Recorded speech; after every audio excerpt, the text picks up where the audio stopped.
ఈ రోజు మనతో ఉన్న స్పెషల్ గెస్ట్ శ్రీ డాక్టర్ గుత్తి శ్రీధర్ గారు. మీకు ఈ సోషల్ వర్క్, ఈ సేవా దృక్పథం మీరు ఎందుకు చేస్తున్నట్టు, ఎప్పటి నుంచి మొదలైంది? నాకు వచ్చే ఆదాయంలో 80% సొసైటీకి, 20% కుటుంబానికి. అది ఎందుకు అంటే మీరు ఏదైతే చెప్తున్నారో వినడానికి నాకే ఎట్లాగో ఎంత గూస్ బంప్స్ వస్తున్నాయంటే, కాకపోతే మీరు సంపాదించే 100 రూపాయలలో 80 రూపాయలు సొసైటీకి ఖర్చు పెట్టుకుంటూ 20 రూపాయలతో ఒక ఫ్యామిలీని ఎలా లీడ్ చేస్తుంది? నా ఎదురుగా ఉన్న వాళ్ళందరూ చాలా హ్యాపీగా లీడ్ చేయాలనేది నా కోరిక. వాళ్ళ సంతోషంలో, వాళ్ళ ముఖాల్లో సంతోషం చూడడం కోసం అని చెప్పేసి మీ సంతోషాన్ని అక్కడ వెతుక్కుంటున్నాను.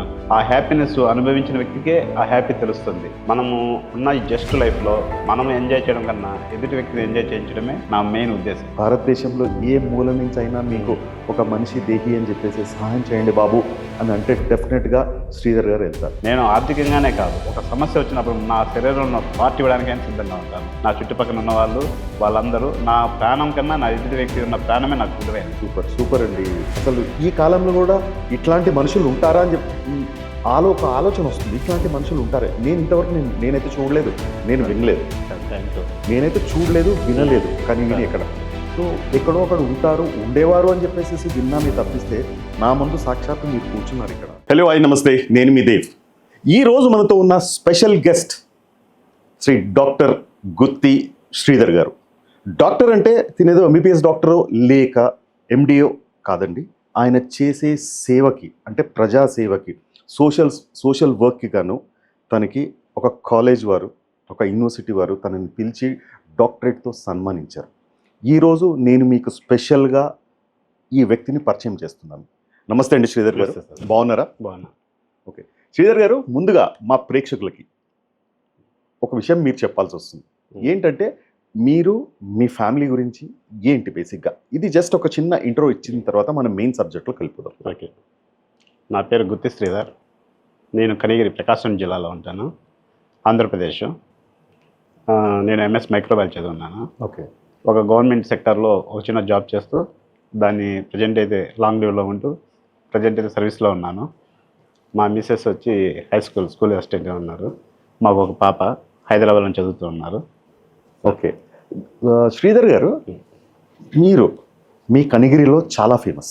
కనిగిరిలో ప్రతి ఇంటింటికి, ప్రతి దుకాణానికి ప్రతి ఒక్కరు మిమ్మల్ని గుర్తుపడతారు. ఓకే, ఖచ్చితంగా గుర్తుపడతారు.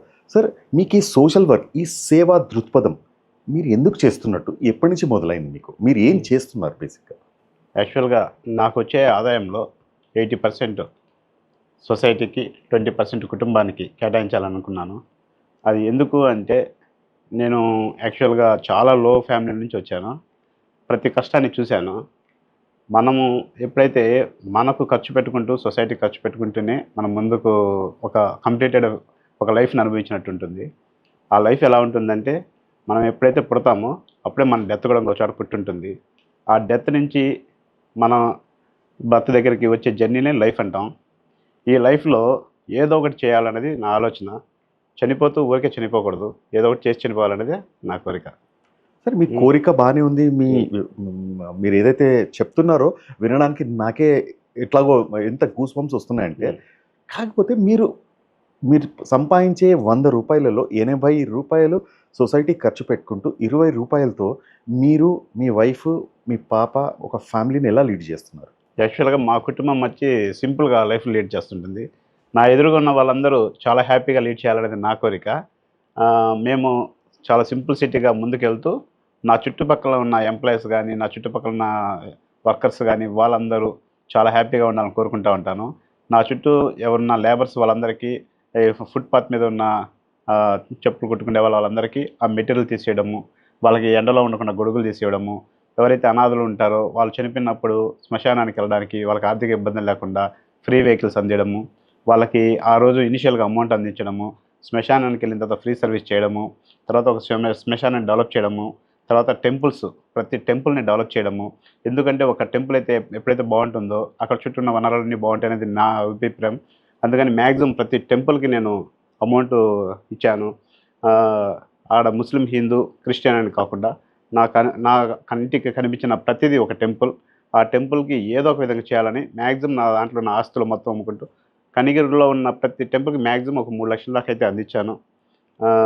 ఆ టెంపుల్స్కి అయితే కావాలి చేశాను. ఇయర్లీ ప్రోగ్రామ్స్ అన్నీ ఓన్గా నా మనీ వాళ్ళకి ఇచ్చి వాళ్ళ ద్వారా చాలా ఉన్నతంగా జరిపించాను. సో ఇంతవరకు మీ ఓన్ డబ్బు ఎవరి దగ్గర డొనేషన్ తీసుకోకుండా మీ ఓన్ డబ్బు ఎంత ఖర్చు పెట్టి ఉంటారు?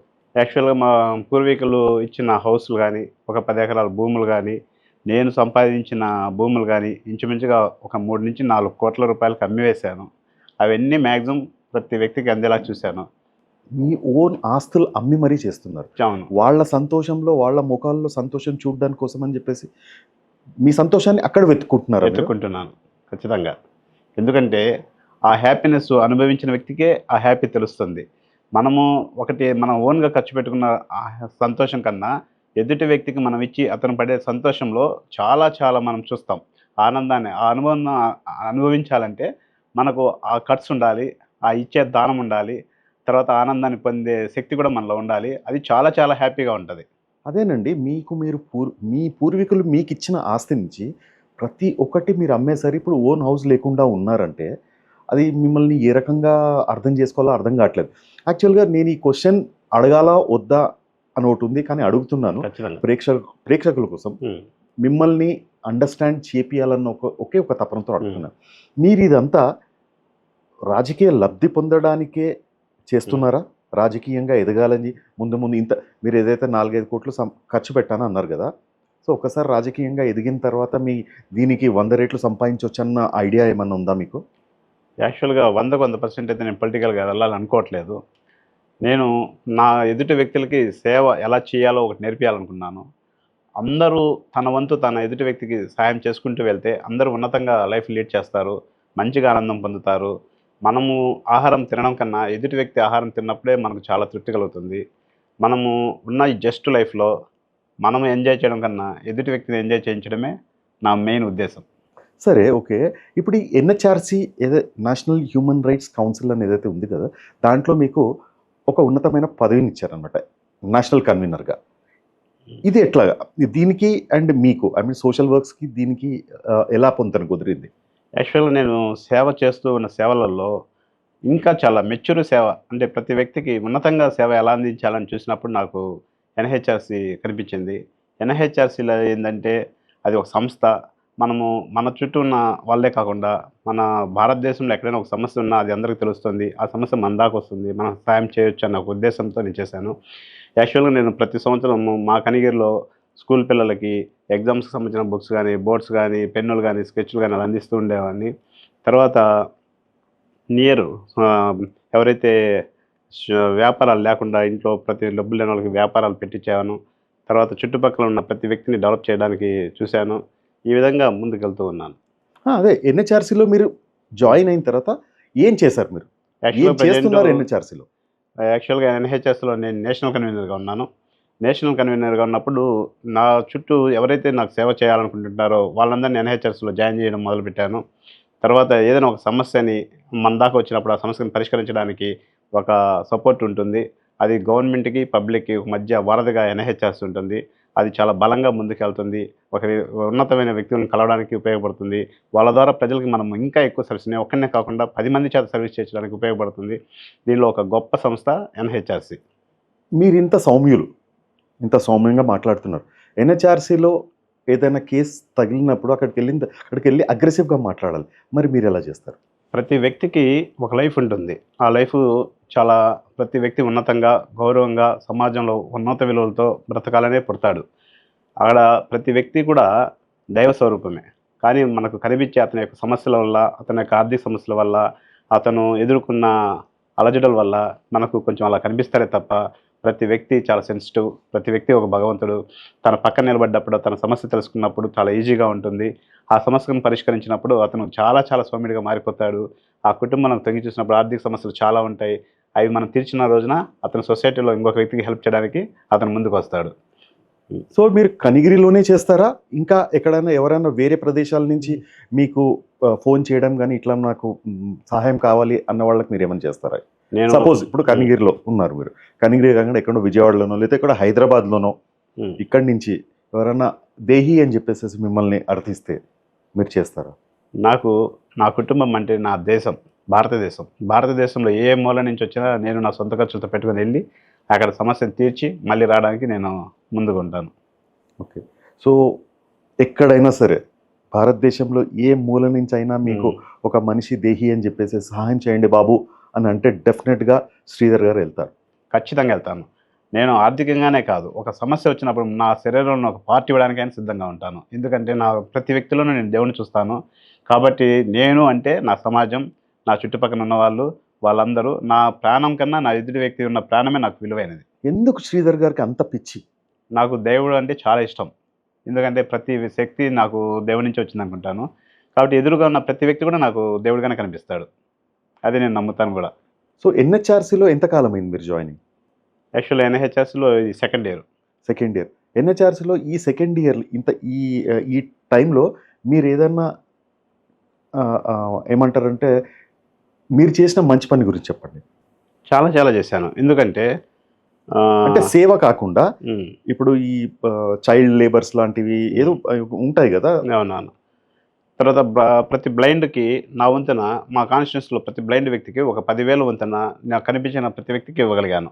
ఇంకా చాలామంది ఉన్నారు. వాళ్ళని కూడా వాళ్ళు నా దగ్గరికి రావడం కాదు, నేను ఎతికెతికి వాళ్ళ దగ్గరికెళ్తాను. వెళ్ళి వాళ్ళకి సాయం చేయాలనుకుంటున్నాను. ఎంతమంది అందులో ఉండొచ్చు మీ కనిగిరిలో? మాక్సిమం ఒక 100, 200 మంది ఉంటారు. ప్రతి ఒక్కరికి ఇచ్చారా? 90% నేను అందించాననుకుంటున్నాను. ఇంకా ఉన్నారు. వాళ్ళ దగ్గర కూడా ఎళ్తాను. వాళ్ళ దగ్గర కూడా ఎతుక్కుంటూ వెళ్ళేసి వాళ్ళకి ఆర్థిక సహాయం గానీ, లేకపోతే వాళ్ళకి ఇంకా సొసైటీ నుంచి ఏమైనా సహాయం కావాలంటే అయి అందించడం గానీ జరుగుతుంది. ఆర్థిక సహాయంకి బదులుగా వాళ్ళకి ముందు ఏదైనా పని చేసుకోవడానికో అట్లాంటిదేమన్నా అలాంటి అవకాశాలు ఏదైనా వాళ్ళ షాపులు, లేకపోతే చిన్న మిల్క్ డైరీలు అలాంటివి పెట్టుకోవాలని వాళ్ళకి ఉద్దేశం ఉంటే, అవి ఖచ్చితంగా నేను చేయడానికి సిద్ధంగా ఉన్నాను. సో, మీరు చేసే ఈ మంచి పని ఏదైతే చేస్తున్నారో, సో, దీనికి వేరే దాతల దగ్గర నుంచి ఏమన్నా విరాళాలుగా తీసుకున్నారా? లేదు. ఇప్పటివరకైతే నేను అలాగేం తీసుకోలేదు. ఫస్ట్‌లో కొంతమంది నేను నా ఫ్రెండ్స్ కలిసి చేసేవాళ్ళం. కానీ వాళ్ళు కొంతమంది అలా ఆ సర్వీస్‌లో కొన్ని రోజులు ఉండేసి ముందుకొచ్చేసి మళ్ళీ ఎళ్ళిపోయారు. కానీ నేను మాత్రము అలాగే నిలబడి ఉన్నాను. ఎందుకంటే ఒక నది సముద్రం దగ్గర ప్రవహిస్తూ ఉంటుంది. ఆ నదిలోకి ఖచ్చితంగా అందరూ మళ్ళీ కలిసే వస్తారు. కొన్ని రోజులు దూరమైనా మళ్ళీ వస్తారు. నేను దానికోసం చూస్తూ ఉంటాను. అంతేగాని ఇక్కడ మనకు దాత అనేది ఇంపార్టెంట్ కాదు. ఎందుకంటే మనం చేయాల్సిందే మనం చేయాలి. ఎవరు వంతున వాళ్ళు చేసుకుంటూ కరెక్టే. వెళ్తారు. ఎవరు చేయాల్సింది వాళ్ళు చెయ్యాలి. బట్ చాలామంది ఉంటారు. వాళ్ళకి ఉంటుంది సేవ చెయ్యాలి అని చెప్పేసి. కానీ ఎక్కడ ఎలా చేయాలో వాళ్ళకి తెలీదు. వాళ్ళకి డబ్బుంటుంది. హ్మ్. కాకపోతే ఆ డబ్బును మీ రూపంలో మీకిచ్చి అది నేను అడిగేదేంటంటే మీరెళ్ళేసి ఎవరి దగ్గరనో యాచించడం కాదండి. హ్మ్. కాకపోతే వాళ్ళెవరైనా స్వచ్ఛందంగా మీ దగ్గరకొచ్చి, ఇదిగో మీ సేవలో మా పాత్ర గూడా ఉంటుంది అని చెప్పేసి ఎవరైనా ముందుకొచ్చారా? అలా వచ్చినా నేనేం చేస్తానంటే, నా ద్వారా కాకుండా వాళ్ళకి సర్వీస్ ఎలా చేయాలో నేర్పిస్తాను. వాళ్ళ ద్వారా వాళ్ళు ఎలా ముందుకెళ్తారో నేర్పుతాను. ఎందుకంటే ఇక్కడ ఒక వ్యక్తి చేయకూడదు. ఒక వ్యక్తి చేస్తే అతని కంటికి కనిపించినంత వరకు చేస్తాడు. 10 మంది 10 కళ్ళతో చూస్తే ఇంకా ఎక్కువగా ఉంటుంది కాబట్టి, నేనెప్పుడు అలాగ తీసుకోలేదు. తీసుకోను కూడా. ఎందుకంటే వాళ్ళకే నేర్పుతాను. ఒక సహాయం ఓకే. ఎలా మీరు ఆ చేయాలి. క్రెడిట్ తీసుకోదలుచుకోలేదు. లేదు. నేను సో, మీరు వాళ్ళకి నేర్పిస్తారు. నేర్పిస్తాను. సూపర్ అండి. అసలు చాలా హ్మ్. అసలు ఈ కాలంలో గూడా ఇట్లాంటి మనుషులు ఉంటారా అని ఒక ఆలోచన వస్తుంది. ఇట్లాంటి మనుషులు ఉంటారా? నేనైతే చూడలేదు. నేను వినలేదు. Thank you. నేనైతే చూడలేదు, వినలేదు. కానీ విని సరే. ఎక్కడ. సో, ఎక్కడో అక్కడ ఉంటారు, ఉండేవారు అని చెప్పేసేసి విన్నామే తప్పిస్తే, నా ముందు సాక్షాత్తు మీరు కూర్చున్నారిక్కడ. మీరు చెప్తా ఉంటే నాకే గూస్ బంప్స్ వస్తున్నాయి. సో, ఇంకా మిమ్మల్ని ఏమడగాలి అనేది కూడా నేను ఒక ఆలోచనలో ఒక ట్రాన్స్‌లో ఉన్నాను ఇప్పుడు నేను. ఓకే. సో, నాకు ఇంకొక విషయం చెప్పండి. మీరు ఇంతవరకు ఏదైనా సంస్థ స్థాపించారా? ఆ సంస్థ ద్వారా ఎళ్తున్నారా? ఎన్‌జీఓ లాంటిదేమన్నా? లేకపోతే పర్సనల్‌గానే ఇది చేసుకుంటున్నారా? యాక్చువల్‌గా నేను మంచి ఏవైతే భగవంతుడి యొక్క స్వరూప సంస్థలుంటాయో, వాటి దగ్గరికెళ్ళి వాళ్ళకి నేను వాళ్ళ ద్వారా నా దగ్గరున్నది వాళ్ళకిచ్చి, వాళ్ళ ద్వారా ప్రజలకు చేశాను తప్పితే, వాళ్ళ దగ్గర నుంచి నేనేం తీసుకోలేదు ఇప్పటివరకు. అలా చేయించిన వాటిల్లో కొంచెం నేను ఇస్కాన్ అనే ఒక పెద్ద సంస్థ ఉండేది. ఇస్కాన్. కృష్ణ భగవాన్. నేను అక్కడ కృష్ణ భగవాన్ ద్వారా ఏదైనా సహాయం చేయొచ్చనే ఒక ఉద్దేశంతో వెళ్ళేవాడిని. వెళ్తూ ఆ కృష్ణ భగవాన్‌కి ప్రతిరోజు పూజ చేసుకుంటూ అతని ద్వారా నేను గోవులకు గానీ, తర్వాత అక్కడున్న టెంపుల్స్‌కి గానీ, అక్కడ అన్నదానాలకు గానీ, నాకు వీలైనంత వరకు సహాయం చేశాను. ఇప్పుడు నెక్స్ట్ శ్రీధర్ గారు ఏం చేయాలనుకుంటున్నారు? నేనైతే ఈ జన్మలో సాయం చేస్తూ వెళ్దాం అనుకుంటున్నాను.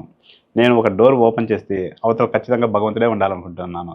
అంతే తప్పితే ఇక్కడి నుంచి నేను ప్రజెంట్ అయితే ఈ భూమి నుంచి నేనైతే ఏమీ ఆశించట్లేదు. నేను చేయగలిగినంత వరకు ఈ భూమికి చేసేసి వెళ్దాం అనుకుంటున్నాను.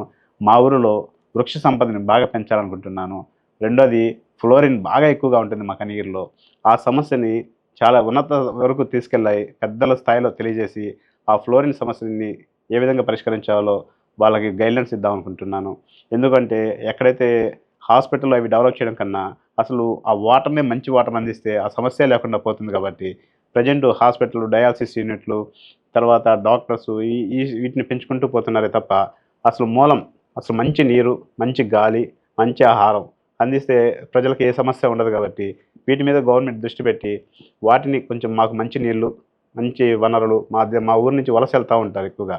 ఆ వలసని అరికడితే చాలని నేను అనుకుంటున్నాను. మరి ఎళ్లి కలిసారా చంద్రబాబు నాయుడు గారిని గాని, పవన్ కళ్యాణ్ గాని ఎవరినన్నా? యాక్చువల్‌గా ఇప్పుడు ఈ ఎన్‌హెచ్‌ఆర్‌సీ అనేది నాకు చాలా మూల ఆయుధంగా మారింది. ఇప్పుడు ఈ ఎన్‌హెచ్‌ఎస్ తరపున నేను రిప్రజెంటేషన్ తీసుకొని పవన్ కళ్యాణ్ గారిని కలిసి ఇవ్వాలనుకుంటున్నాను. లాస్ట్ వీక్ మన మార్కాపురం దాకా పవన్ కళ్యాణ్ గారు వచ్చారు. వచ్చేసి ఈ ఫ్లోరిన్ గురించి విన్నారు. వారు మేము పరిష్కారం చేస్తా అన్నారు. అది ఆ దేవుని సంకల్పం అనుకుంటున్నాను. నేను ఎన్‌హెచ్‌ఆర్‌సీ తరపున కొంచెం కలిసి మళ్ళీ కూడా ఏదైనా నాకు వంతున సహాయం చేయగలుగుతాను, లేకపోతే తెలియజేస్తాను అని చెప్పుకుంటున్నాను. ఓకే. సో, ఇప్పుడు ఈ ఎన్‌హెచ్‌ఆర్‌సీ మీరన్నారు మూల ఆయుధంగా మారింది నాకని చెప్పేసేసి. ఈ ఆయుధంతో మీ దగ్గర ఇప్పుడు మీ క్యాడర్ ఎంతమందున్నారు మీ ఊళ్ళో? యాక్చువల్‌గా నేను చేసుకుంటూ ఉన్నాను. అంటే నా చుట్టూ ఉన్న ప్రతి గ్రామం నుంచి ఒక ఇద్దరు ముగ్గురిని ఎన్‌హెచ్‌ఎస్‌లో మెంబర్‌గా సాయం చేసుకుంటూ ఉన్నాను. అలాగా ఒంగోలులో, నెల్లూరులో ఇలాగా కొంచెం స్టాఫ్ అయితే బాగానే వస్తున్నారు. నేను వన్ ఆఫ్ ద అంటే ఎటువంటిది ఆశించకుండా ప్రజలకు సర్వీస్ చేయగలిగిన వ్యక్తులే నాకు కావాలి కాబట్టి, అలాంటి వ్యక్తుల్ని చూసుకుంటున్నాను. మాక్సిమం ప్రెజెంట్ అయితే నా దగ్గర ఒక 25 మెంబర్స్‌ని నేను ఎన్‌హెచ్‌ఎస్‌కి అందించాను. అందించారు. ఓకే. మీకు డాక్టరేట్ ఇచ్చారు కదా మీకు. దాని గురించి ఏమైనా చెప్పగలుగుతారా? యాక్చువల్‌గా ఈ సర్వీసులన్నిటిని గుర్తించారు. గుర్తించేసి ఎవరు గుర్తిచ్చారు? మీ సర్వీసెస్‌ని అక్కడి దాకా మీకు డాక్టరేట్ ఇవ్వాలి అన్న ఆలోచన ఎవరిది? హ్మ్. అది చెప్పండి. ఈ సంస్థ నాకు ఉన్న ఫ్రెండ్స్ రిలేషన్స్‌లలో ఒక కర్ణాటకలో ఒక వ్యక్తి గౌడ గారని ఉన్నారు. అతనికి తెలియజేయడం జరిగింది. అతను నా దగ్గర నుంచి మొత్తం సమాచారం తీసుకున్నారు. తీసేసుకొని నాకున్న పేపర్ కటింగ్స్ కానీ, నాకున్న ఫోటోస్ కానీ మొత్తం అతను ఎంక్వైరీ వాళ్ళన్నీ చూసేసుకున్నారు. చూసేసుకొని ఢిల్లీ యూనివర్సిటీ నుంచి నాకు వాళ్ళు కాల్ చేశారు. కాల్ చేసిన తర్వాత వెళ్ళాను. మొత్తం ఒకసారి చూసారని నన్ను పరిశీలించారు. ఈ సర్వీస్ ఎందుకు చేస్తున్నారు? ఎందుకోసం అని కొంచెం చేయడం జరిగింది. తర్వాత వాళ్ళు సెలెక్టెడ్ మెంబర్స్‌లో నన్ను సెలెక్ట్ చేసుకొని నాకు డాక్టరేట్ ఇవ్వడం జరిగింది. ఎప్పుడు జరిగిందండి? ఎప్పుడు ఇచ్చారు? లాస్ట్ ఇయర్ జరిగింది. Last year. 2024లో ఇవ్వడం జరిగింది. సో, ఇప్పుడు లాస్ట్ అండ్ ఫైనల్ క్వెషన్ ఒకసారి చెప్పండి నాకు. రేపటి రోజున మీ దగ్గర శ్రీధర్ గారి దగ్గర డబ్బు అనేది అయిపోతే కనుక అప్పుడు శ్రీధర్ గారు ఏం చేస్తారు? మీరు బేసిక్‌గా మీకు దగ్గర డబ్బు అయిపోయిన తర్వాత శ్రీధర్ గారి నెక్స్ట్ స్టెప్ ఏంటి? అండ్ ఎవరికైతే మీరు సహాయం చేశారో వాళ్ళ దగ్గర సహాయానికి వెళ్తారా మీరు? లేదు. ఎందుకంటే సహాయం అనేది మన దగ్గర యాక్చువల్‌గా డబ్బుతోనే ఉండదు. మనం చేసే సాయం చాలా చాలా రకాలుగా ఉంటుంది. ఎందుకంటే ఒక వ్యక్తిని అనారోగ్యంగా ఉన్న వ్యక్తిని హాస్పిటల్ దాకా తీసుకెళ్ళొచ్చు. చదువు లేని వాళ్ళని చదువు ఉన్న సంస్థల దాకా తీసుకెళ్ళొచ్చు. తర్వాత ఆర్థికంగా ఇబ్బందులు ఉన్న వాళ్ళని ఆర్థికంగా ఆడ దాకా తీసుకెళ్ళి చూపించవచ్చు. ఈ విధంగా అనేక సర్వీసులు మనం చేసుకుంటూ వెళ్తే భగవంతుడు అనేది ఎప్పుడు మన ఆశీర్వాదం మనకుంటుంది. మనం వాళ్ళకి చేయాల్సింది ఏదో ఒక రూపంలో చేయొచ్చు. అది చేసుకుంటూనే వెళ్తానే తప్పితే నాకు తెలిసినంత వరకు నేనైతే ఎవరి దగ్గర నుంచి లైఫ్‌లో అమౌంట్ తీసుకోవడం కానీ, లేకపోతే ఒకరు ఇచ్చిన దాంతో నేను దానం చేయడం గానీ, అది జరగదని నేను సో, అనుకుంటున్నాను. ఇంతకాలం మీరు చేసిన దాన ధర్మాలు, పుణ్యాలు ఇవన్నీ మీకు ఒక అక్షయ పాత్రలా ఉంటాయని చెప్పేసి మీరు అనుకుంటున్నారు. ఖచ్చితంగా భగవంతుని ఆశీస్సులు ఉంటాయనుకుంటున్నాను. థ్యాంక్స్ శ్రీధర్ గారు. Thanks a lot. మా స్టూడియోకి వచ్చేసి ఇంత విలువైన మాటల్ని మాకు పంచినందుకు, మా వ్యూవర్స్‌కి పంచి ఇచ్చినందుకు. సో, మీలాంటి వాళ్ళు ఇంకా కావాలి. మీరు ఇలాగే సమాజ సేవ చేసుకుంటూ వెళ్ళాలి అని చెప్పేసి మా కైజర్ న్యూస్ నుంచి థ్యాంక్ యూ. నమస్తే సార్. నమస్తే అండి. Thank you. చూశారు కదండి వ్యూవర్స్, శ్రీధర్ గారి గురించి ఎన్ని మాటలు చెప్పినా కానీ అది తక్కువే అవుతుంది. సో, ఇలాంటి మనిషి భూమిపైన ఇంకా ఉన్నాడు అనడానికి ఇప్పుడు మా స్టూడియోకి వచ్చిన శ్రీధర్ గారే నిదర్శనం. Please like, share and subscribe. Thank you.